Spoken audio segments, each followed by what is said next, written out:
Hello friend, SL coaching classes में आपका स्वागत है। तो इस वीडियो में हम बात करेंगे भारतीय राज्य व्यवस्था, इंडियन पॉलिटी। तो इंडियन पॉलिटी के बारे में इंपॉर्टेंट पॉइंट डिस्कस करेंगे। इसमें देखिए, भारत का संवैधानिक विकास। भारतीय संविधान का निर्माण और कृत्रिम विकास का परिमाप है। ब्रिटिश सरकार के साम्राज्य के विस्तार को आकांक्षाओं से भारत के आधुनिकीकरण किया और इसके पश्चात शिक्षा का विस्तार किया गया था। तो हम बात करते हैं भारतीय संविधान का गठन। तो भारतीय जो जो हमारा संविधान है, भारतीय संविधान का गठन कब हुआ था, किस योजना के तहत हुआ था। तो हम बात करते हैं इसमें वर्ष 1946 में कैबिनेट मिशन के तहत भारतीय कौन सी योजना, कैबिनेट मिशन योजना। कैबिनेट मिशन योजना के तहत भारतीय संविधान का गठन किया गया था। भारतीय संविधान का गठन का प्रस्ताव पारित किया गया था, प्रस्ताव दिया गया था। ठीक है। संविधान सभा का जो गठन है वो क्या अप्रत्यक्ष रूप से हुआ था। ठीक है, कई बार पूछा गया है किससे हुआ था, अप्रत्यक्ष निर्वाचन के द्वारा हुआ था, कि प्रत्यक्ष या अप्रत्यक्ष। तो यहाँ क्या होता है, अप्रत्यक्ष निर्वाचन के द्वारा हुआ था। तो विधान विधानसभा के सदस्यों द्वारा संविधान सभा के सदस्यों का निर्वाचन किया गया था। ठीक है, जिसमें हमारे ये कुछ समितियां बनाई गई थी। तो इनके बारे में हम बात करेंगे। सबसे पहले बात करते हैं सीटों का आवंटन कैसे किया गया था। तो लगभग 10 लाख जनसंख्या पर एक सीट का निर्धारण किया गया था। 10 लाख अगर जनसंख्या है तो 10 लाख पर एक सीट का आपका निर्धारण आवंटन किया गया था। संविधान सभा के सदस्यों की कुल सदस्यों की संख्या 389 थी, 389 निश्चित की गई थी। 389 उस समय जो अप्रोक्सीमेट जो भारतीय जनसंख्या थी वो लगभग 40 करोड़ के आसपास थी। ठीक है, तो जब ये इसका संविधान सभा का गठन किया जा रहा था, इसके बाद जिसमें से 389 में हमारा 296 सीटें ब्रिटिश भारत में थी। ब्रिटिश जो सीटें थे ब्रिटिश भारत में, और 93 जो सीटें थी, वो जो 93 सीटें थी वो देशी रियासतों में आवंटित की गई थी। मतलब दो जो हमारा 389 सीट जो थी, 389 सीट को 296 प्लस 93 सीट में डिवाइड किया गया था। ठीक है, और 292 सीट क्या ब्रिटिश ब्रिटिश भारत में थी, और 93 जो सीटें थी वो देशी रियासतों को आवंटित की गई थी। फिर नेक्स्ट हमारा जो है संविधान सभा की प्रथम बैठक, ये काफी बार पूछा गया। संविधान सभा की प्रथम बैठक जो है 9 दिसंबर 1946 को की गई थी। 9 दिसंबर 1946 को। तो देखो यहाँ 9 दिसंबर 9 के बाद फिर 11, 11 के बाद 13, ये 3 डेट आपको इम्पोर्टेंट है। तो 9 दिसंबर 1946 को प्रथम बैठक हुई थी, संविधान सभा की प्रथम बैठक। इसके बाद फिर सबसे जो वरिष्ठ सदस्य जो थे, सबसे वरिष्ठ सदस्य डॉक्टर सच्चिदानंद सिन्हा को अस्थायी अध्यक्ष चुना गया था। उसी समय जब बैठक हुई थी तो उस समय डॉक्टर सच्चिदानंद सिन्हा को अस्थायी अध्यक्ष चुना गया था। इसके बाद फिर 2 दिन बाद 11 दिसंबर 1946 को डॉक्टर राजेंद्र प्रसाद को 11 दिसंबर 1946 को डॉक्टर राजेंद्र प्रसाद को संविधान सभा का स्थायी अध्यक्ष चुना गया था, स्थायी अध्यक्ष। ठीक है, एवं एस.सी. मुखर्जी को उपाध्यक्ष और बी.एन. राव को संविधान सभा का संवैधानिक सलाहकार नियुक्त किया गया था। बी.एन. राव को संविधान सभा का सलाहकार नियुक्त किया गया था। और स्थायी सदस्य किसको, डॉक्टर राजेंद्र प्रसाद को। ठीक है, इनके साथ जो हमारे एस.सी. मुखर्जी भी थे और बी.एन. राव को संविधान सलाहकार नियुक्त किया गया था। अब देखो इसके बाद फिर संविधान सभा में महिलाओं के सदस्यों का सीट को भी मतलब आरक्षित किया गया था। कितनी सीटें थी, लगभग उस समय सीटें 15 सीटें आरक्षित की गई थी। ठीक है, इसके बाद फिर 13 दिसंबर की बात है। 13 दिसंबर 1946 को जवाहरलाल नेहरू ने संविधान सभा में उद्देश्य प्रस्ताव पेश किया था। ठीक है, तो तब अब पूछा जाता है कि जो जवाहरलाल नेहरू ने संविधान सभा में उद्देश्य प्रस्ताव कब पेश किया था। तो 13 दिसंबर 1946 को। ठीक है, और जिसे जिसे 22 जनवरी 1947 को सर्वसम्मति स्वीकार की गई थी। पेश 1946 में किया गया था, 22 जनवरी 1947 को सर्वसम्मति से स्वीकार कर लिया। सर्वसम्मति मतलब सबकी सहमति से इसको स्वीकार कर लिया गया था। अब इसके बाद बात करते हैं संविधान सभा के प्रमुख समिति और उनके अध्यक्ष। तो इसमें जो प्रमुख समितियां हैं जिन काफी इंपॉर्टेंट है, जो पूछी जाती हैं, ये संघ समिति, संघ शक्ति समिति जो है, संघ शक्ति समिति के जो अध्यक्ष थे वो ये हमारे अध्यक्ष थे जवाहरलाल नेहरू थे, ठीक है। और इसके बाद संघीय संविधान समिति के जवाहरलाल नेहरू अध्यक्ष थे। इसके बाद फिर हमारा प्रांतीय संविधान समिति के डॉक्टर सरदार वल्लभ भाई पटेल थे, सरदार वल्लभ भाई पटेल। इसके बाद प्रारूप समिति के अध्यक्ष क्या थे, भीमराव अम्बेडकर, डॉक्टर भीमराव अम्बेडकर। इसके बाद मौलिक अधिकार एवं अल्पसंख्यक संबंधित समिति के सरदार वल्लभ भाई पटेल थे। इसके बाद राष्ट्र ध्वज संबंधित समिति कौन थे, डॉक्टर राजेंद्र प्रसाद थे। कौन थे, डॉक्टर राजेंद्र प्रसाद। ये काफी इंपॉर्टेंट है, 5-6 पॉइंट है जो आप याद कर लीजिए अच्छे से। इसके बाद फिर 26 नवंबर 1949 की घटना में देखो, 26 नवंबर 1949 को संविधान सभा द्वारा संविधान को पारित कर दिया गया था। अब देखो, जब हमारा 26 नवंबर 1949 को संविधान सभा द्वारा संविधान को पारित कर दिया गया था 26 नवंबर को, ठीक है। तो 26 नवंबर 1949 को संविधान सभा द्वारा पारित किए गए संविधान संशोधन, उस समय जो संविधान में जब उन्होंने पारित किया था 22 भाग थे और 8 अनुसूचियां और 395 अनुच्छेद थे। तो कब पारित हुआ था, पारित जब हुआ था 26 नवंबर 1949 को, लागू कब हुआ था, इसके बाद 26 जनवरी 1949, 26 नवंबर और 26 जनवरी, ठीक है। ये 1949 और 1950। इसके बाद वर्तमान में गणना की जाए, वर्तमान में बात करें संविधान में कितने हैं, तो लगभग क्या है 465 से ज्यादा, ठीक है, अनुच्छेद हो रहे हैं और 25 भाग हो रहे हैं, जिसमें 12 अनुसूचियां कितनी है, 12 अनुसूचियां। पहले अनुसूचियां 22 थी, अब कितनी हो रही हैं, पहले अनुसूचियां 8 थी, अब कितनी हो रही हैं, 12 अनुसूचियां हो रही हैं। पहले भाग आप कितने थे, 22 भाग थे, अब लगभग आपके 25 भाग हो रहे हैं। तो इसके बाद फिर चलो भाग तो केवल 22 ही है, पर क्या है ना, उसमें काट करके डिवाइड कर दिया तो उनको काउंट किया जाए तो कितने है, 25 भाग है। तो संविधान निर्माण में कुल जो समय लगा था 2 वर्ष 11 महीना 18 दिन का समय लगा था। और इसके बाद फिर संविधान सभा की अंतिम बैठक, जो संविधान सभा की भी पूछा गया, संविधान सभा की अंतिम बैठक 1950 में हुई थी। और इसके बाद 24 जनवरी 1950 को, 24 जनवरी को हुई थी ये अंतिम बैठक। इसके बाद फिर बैठक नहीं हुई थी। इसके बाद 26 जनवरी 1950 को संविधान लागू हुआ था, संविधान जो है लागू हुआ था। संविधान लागू होने की तिथि को हम क्या मनाते हैं, गणतंत्र दिवस के रूप में मनाया जाता है, ठीक है। 24 जनवरी 1950 को डॉक्टर राजेंद्र प्रसाद भारत के प्रथम राष्ट्रपति बने थे। तो भारत के प्रथम राष्ट्रपति कौन बने थे, डॉक्टर राजेंद्र प्रसाद। कब बने थे, ये 24 जनवरी 1950, जब 24 जनवरी 1950 को बैठक हुई थी, अंतिम बैठक, तभी इनको राष्ट्रपति का दर्जा दे दिया गया था। और इसके बाद फिर 26 जनवरी 1950 को संविधान लागू कर दिया गया था। उसी दिन गणतंत्र दिवस के रूप में मनाना स्टार्ट कर दिया गया। अब इसके बाद फिर संविधान द्वारा 22 जुलाई 1947 को भारतीय ध्वज, ठीक है, देखो अगर ये जो हमारा राष्ट्रीय ध्वज है, ये राष्ट्रीय ध्वज संविधान सभा द्वारा 22 जुलाई 1947 को राष्ट्रीय ध्वज जो है वह, इसके बाद फिर 24 जनवरी 1950 को, ठीक है, राष्ट्रगीत, ठीक है, राष्ट्रगीत और राष्ट्रगान को अपनाया गया था। जब हमारा देश आजाद हुआ था, आजाद होने के बाद तो उस समय क्या है, 15 अगस्त 1947 को आजाद हुआ था। उससे पहले हमने क्या किया था, ये मतलब कि अपना लिए थे कि हमारा देश जब आजाद हो रहा तो हमारा राष्ट्रीय ध्वज क्या हो रहा, तो राष्ट्रीय ध्वज जो हमारा हो रहा,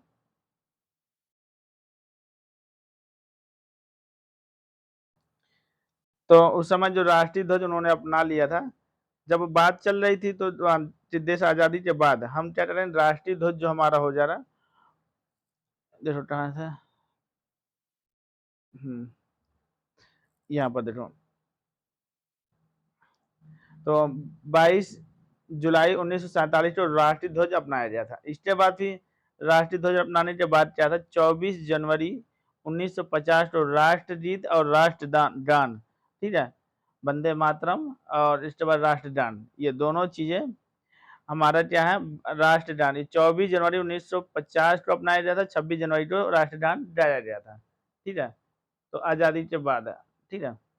इसके बाद फिर नेक्स्ट हमारा जो है, यहाँ पर देखो, कैबिनेट मिशन योजना के आधार पर भारत के, जो हमारा कैबिनेट मिशन था, कैबिनेट मिशन योजना के आधार पर भारत के लिए अंतरिम सरकार का गठन किया गया था। अंतरिम सरकार मतलब इसके बाद, ये अंतरिम मतलब होता है, अंतिम जो होता मतलब ये लास्ट होता, अंतरिम मतलब होता है इसके बाद अभी इसमें क्या चेंज हो सकता है, ठीक है। अंतरिम सरकार का गठन हुआ था, ठीक है, अंतरिम सरकार का गठन हुआ था। इसके बाद फिर संविधान के स्रोत, अगर हम बात करें संविधान के स्रोत, हमने संविधान बनाने के लिए कहाँ कहाँ से हमने क्या उठाया है। संविधान के स्रोत सबसे पहले हम बात करते हैं ब्रिटेन के। ब्रिटेन, जिस जहाँ ब्रिटेन हमारे यहाँ राज्य करते थे, यहाँ संसदीय प्रणाली चलती थी। संसदीय प्रणाली कहाँ से लिया गया था? संसदीय प्रणाली जो है ये ब्रिटेन की है। और एकल नागरिकता, विधि का शासन ये सब कहाँ से लिए रहे हैं? ब्रिटेन से लिए रहे हैं, ठीक है, ब्रिटेन से लिया गया है। और दोहरी नागरिकता अमेरिका में चलती है, ठीक है। एकल नागरिकता कहाँ पर चलती है? ब्रिटेन में चलती है। संसदीय प्रणाली भी हमारी यहाँ पर, जब ब्रिटेन रहते थे तो यहाँ पर संसदीय प्रणाली चला रखते थे ये लोग। इसके बाद फिर संयुक्त राज्य अमेरिका से क्या क्या लिया गया था? संयुक्त राज्य अमेरिका से जो लिया गया है, मूल अधिकार है, न्यायपालिका की स्वतंत्रता है, न्यायिक पुनरावलोकन है, पुनरावलोकन का सिद्धांत है। इसके बाद फिर उपराष्ट्रपति का पद हो गया, राष्ट्रपति पर महाभियोग लगाना होता है। तो ये सब सब कहाँ से ले रहे हैं? संयुक्त राज्य अमेरिका से। इसके बाद फिर उच्चतम और उच्च न्यायालय के न्यायाधीशों को हटाने की प्रक्रिया कहाँ से ली रही है? संयुक्त राज्य अमेरिका से ली रही है। कनाडा से क्या लिया गया है? अगर हम बात करें कनाडा से, कनाडा देश से क्या लिया गया? कनाडा द्वारा राज्यपाल की नियुक्ति, संघात्मक व्यवस्था और अवस्थित शक्तियों के केंद्र को निहित है। तो मतलब ये सारी चीजें कहाँ से ली रही हैं? कनाडा से लिया गया है। इसके बाद फिर हमारा क्या? आयरलैंड, आयरलैंड से क्या लिया रहा? नीति निर्देशक तत्व जो होते हैं, नीति नीति निर्देशक तत्व राष्ट्रपति कहाँ से लिए रहे हैं? ये आयरलैंड से लिए रहे हैं। और राष्ट्रपति के निर्वाचन पद्धति, मतलब राष्ट्रपति का कैसे निर्वाचन हो रहा है, वो कहाँ से ले रहा है? आयरलैंड से लिया जाता है, आयरलैंड से। इसके बाद राष्ट्रपति द्वारा राज्य में मनोनीत करने वाले सदस्य, ठीक है। तो राज्य में जो 12 सदस्य मनोनीत करता है, तो उसके लिए ये कहाँ से लिया गया है? प्रावधान कहाँ से है? ये आयरलैंड से, संविधान से लिया गया है।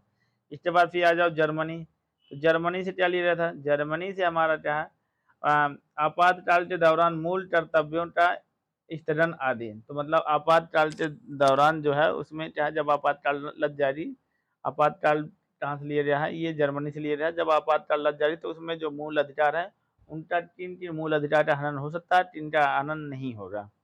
इसके बाद सोवियत संघ से क्या लिया गया था? सोवियत संघ से मूल कर्तव्य लिया गया था, ठीक है, रूस जिसे बोलते हैं, ठीक है। तो वहां से क्या लिया गया है? मूल कर्तव्य लिया है। तो दक्षिण अफ्रीका से क्या है? संविधान संशोधन की जब बात आती है तो संविधान संशोधन प्रक्रिया ये कहाँ से लिया गया है? दक्षिण अफ्रीका से लिया गया है। राज्यसभा के सदस्यों का निर्वाचन, राज्यसभा के जो सदस्य निर्वाचित किए जाते हैं वो कहाँ से लिए रहे हैं? ये भी दक्षिण अफ्रीका से लिए रहे हैं। जापान से क्या है? विधि द्वारा जो नियम स्थापित किया जाता है वो कहाँ से लिए रहे हैं? ये जापान से लिए रहे हैं। कहाँ से लिए रहे हैं? जापान से। अब हम बात करते हैं संविधान के महत्वपूर्ण भाग, संविधान के महत्वपूर्ण भाग और उनके अनुच्छेद, ठीक है। अगर अगर हम बात करें भाग 1 की, देखो भाग 1 में क्या है? संघ और विषय जो हमारा रहेगा भाग 1 में, संघ और उनके क्षेत्र हैं। ये अनुच्छेद कहाँ से कहाँ तक है? 1 से लेकर 14 तक है। इसके बाद फिर भाग 2 में जो है, भाग 2 में जो वर्णन किया है वो नागरिकता का वर्णन है। इसका जो नागरिकता का अनुच्छेद है 5 से लेकर 11 तक का है। फिर मौलिक अधिकार है। मौलिक अधिकार का जो वर्णन है ये कहाँ? भाग 3 में है। और ये भाग 3 कहाँ से है, कहाँ तक है? 12 से लेकर 35 अनुच्छेद तक है। इसके बाद फिर राज्य के नीति निर्देशक तत्व जो है ये कहाँ से है? 36 से लेकर 51 तक है, ठीक है। ये भाग आपके 4 में है। इसके बाद फिर भाग 4 का में क्या है? मूल कर्तव्य है। क्या है? मूल कर्तव्य। 51 टीका में रखा गया मूल कर्तव्य। इसके बाद भाग 5 में संघ सरकार से संबंधित उपबंध, ठीक है। तो ये हमारा कहाँ से कहाँ तक है? 52 से लेकर 151 तक है। तो लगभग 100 अनुच्छेद इसके अंदर आते हैं। इसके बाद फिर भाग 6 में राज्य से संबंधित उपबंध है। तो राज्य से संबंधित जो भी प्रावधान है वो सारी चीजें इसमें भाग 6 में है, जो 1 से 52 से लेकर 200 37 अनुच्छेद तक आते हैं।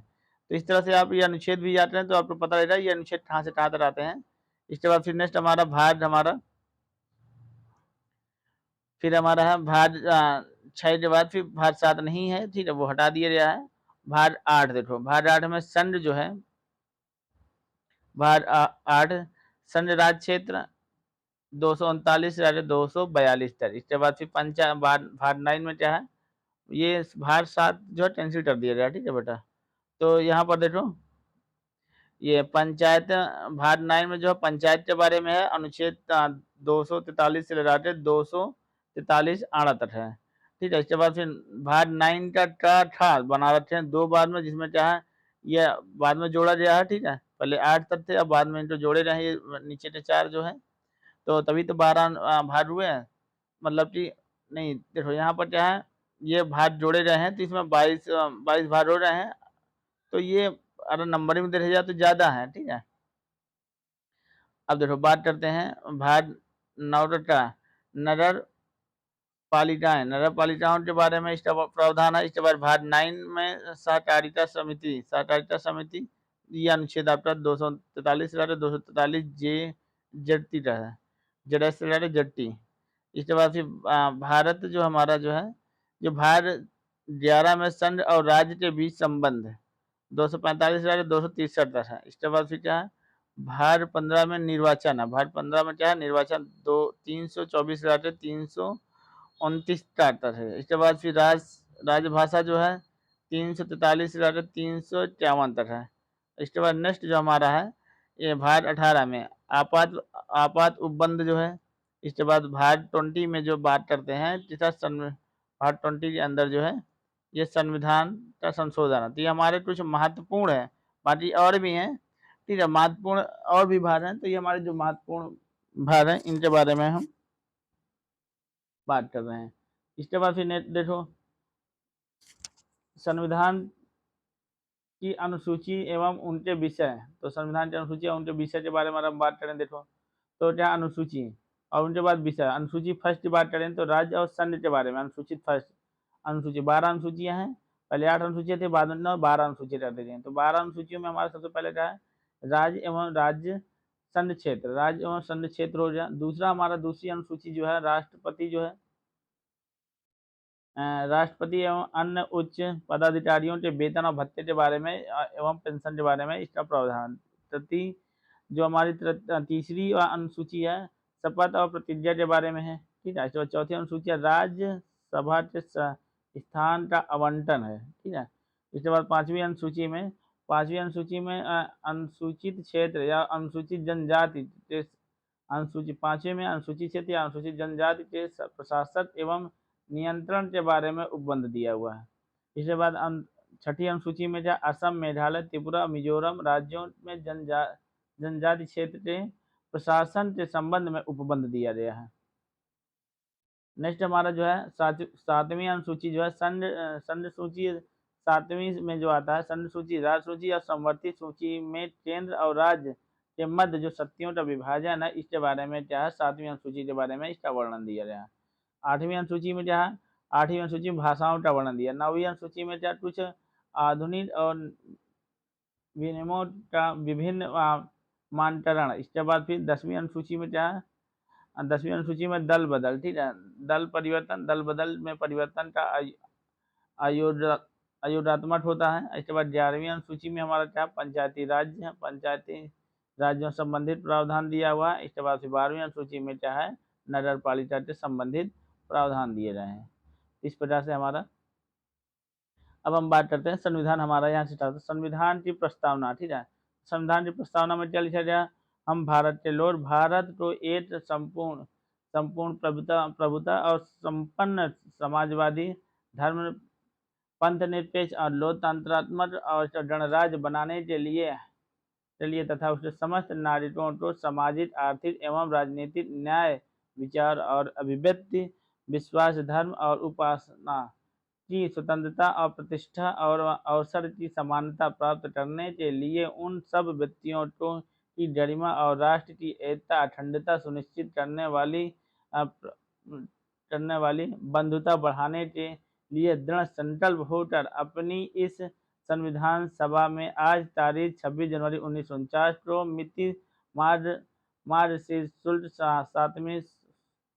सप्तमी संवत 2006 विक्रमी इतना द्वार इस संविधान के अंगीकृत अधिनियमित और आत्म आत्म आत्मतर्पित करते हैं। ठीक है, इसके बाद फिर क्या है हमारा भारतीय संविधान की प्रस्तावना को संविधान की आत्मा कहा गया। तो अभी हमारा इंपॉर्टेंट पॉइंट है तेरा कि भारतीय संविधान की प्रस्तावना को संविधान की आत्मा कहा गया था। आत्मा अर्पित करना होता है। भारतीय संविधान की प्रस्तावना को संविधान सभा की आत्मा कहा गया है। तो अब यहाँ पर देखो, अब तक प्रस्तावना में मात्र एक बार, अगर कोई चाहे कि प्रस्तावना में कितनी बार संशोधन हुआ, तो अब तक जो प्रस्तावना में मात्र एक बार 1942 में से संविधान संशोधन 1976 में संशोधित किया गया था। तो प्रस्तावना में मात्र एक बार संशोधन हुआ, वो भी कब हुआ? 1942 1976। ठीक है, तो हमारा क्या 42वें संविधान संशोधन 1976 में हुआ था। तो 42वें संविधान संशोधन ये एकमात्र ऐसा संशोधन हुआ था जिसमें प्रस्तावना में एक ही बार। ठीक है, अब बात करते हैं भारत राज्य संघ। तो हमारा क्या है? भारत संघ और उसके राज्य क्षेत्र है। तो अब इसमें हम बात करेंगे भारत संघ और उसके राज्य क्षेत्र। तो भारतीय संविधान के भाग 1 के अंतर्गत अनुच्छेद 1 से लगा के 4 तक के भारतीय संघ तथा उसके राज्य क्षेत्र का उल्लेख किया गया है। भारत के तो राज्यों का संघ, ठीक है, यूनियन ऑफ स्टेट, मतलब भारत को क्या बोले? राज्यों का एक संघ बोला जाता, घोषित किया गया था। वर्तमान में जो हमारा आज की बात करें तो हमारा 28 राज्य है और 8 क्या हमारे पास संघ शासित प्रदेश हैं। ठीक है, केंद्र जो हमारे केंद्र शासित प्रदेश से बोला जाता है। तो 28 राज्य हो जाए और 8 का हमारे क्या है? केंद्र शासित प्रदेश हो जाए। केंद्र शासित प्रदेश उसे संघ शासित प्रदेश बोला जाता है। तो हम बात करें अनुच्छेद 1 की, तो अनुच्छेद 1 में क्या वर्णन किया गया है? अनुच्छेद 1 के तहत जो संघ का जो नाम, जो मतलब इंडिया अथवा दैट इज भारत तथा राज्य क्षेत्र का उल्लेख किया गया है। ठीक है, पहले वाले में इसके नाम का उल्लेख किया गया है। दूसरे, भारत जो है संघ के राज्यों के पुनर्गठन के लिए राज्य का पुनर्गठन आयोग की स्थापना, अगर कहा जाए भारत जो है, भारत हमारा क्या है? राज्यों का संघ है। ठीक है, भारत जो है संघ के राज्यों का पुनर्गठन, जो पहला बार गठन हुआ था, क्या हुआ था? 1953 में हुआ था। ठीक है, और किसकी अध्यक्षता में हुआ था? अफजल अली थे उस समय। अफजल अली की अध्यक्षता में ये पुनर्गठन किया गया था।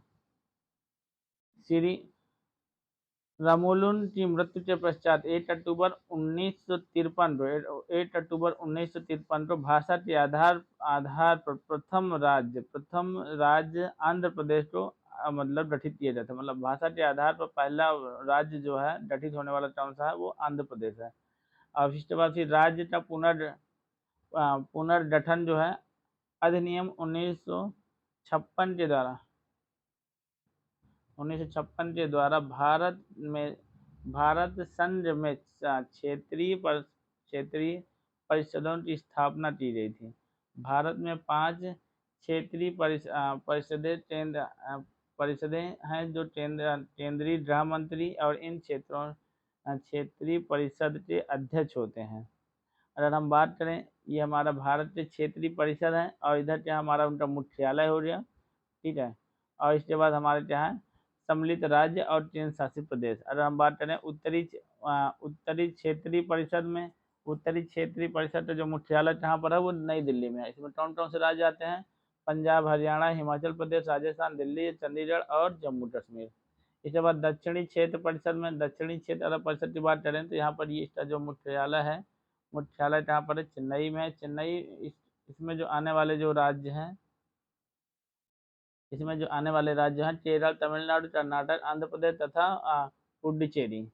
इसके बाद पूर्वी क्षेत्रीय परिषद में कोलकाता, इसका जो मुख्यालय कोलकाता में, बिहार, उड़ीसा, पश्चिम बंगाल और झारखंड क्षेत्र आता है।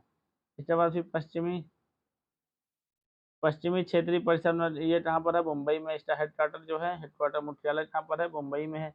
महाराष्ट्र, गोवा, गुजरात और दमन दीप तथा दादर नगर हवेली, दादरा एवं नागर हवेली इसी के अंदर तहत आते हैं। इसके बाद फिर पांचवी आपकी पांचवी जो है मध्य मध्यवर्ती क्षेत्रीय परिषद है। मध्यवर्ती क्षेत्रीय परिषद इसका मुख्यालय कहाँ इलाहाबाद में है। इसमें अंतर्गत जो आने वाले राज्य क्षेत्र कौन कौन से हैं, उत्तर प्रदेश, मध्य प्रदेश और उत्तराखंड और छत्तीसगढ़। तो नोट यहाँ नोट में जो पूर्वोत्तर राज्य अर्थात असम, अरुणाचल प्रदेश, मणिपुर, त्रिपुरा, मिजोरम और मेघालय और नागालैंड की को क्षेत्रीय परिषद में शामिल नहीं किया गया था। ठीक है, इनकी समस्या को पूर्वोत्तर परिषद अधिनियम 1971 के तहत गठित पूर्वोत्तर परिषद द्वारा हल किया जाएगा। पूर्वोत्तर परिषद के द्वारा इसको हल किया जाएगा। अब हम बात करते हैं भारत में नए राज्यों का गठन। ये काफी इंपॉर्टेंट पॉइंट है। तो भारत में जो नए राज्य गठित किए गए हैं, कौन कौन से नए राज्य गठित किए गए हैं और कब हुए हैं, तो सबसे पहला जो राज्य है वो हमारा गठित हुआ था आंध्र प्रदेश। आंध्र प्रदेश गठित हुआ था 8 अक्टूबर 1953 को। पहला जो राज्य गठित हुआ था 8 अक्टूबर 1953 को। इसके बाद फिर गुजरात और महाराष्ट्र जो हुआ था 1 मई 1960 को हुआ था।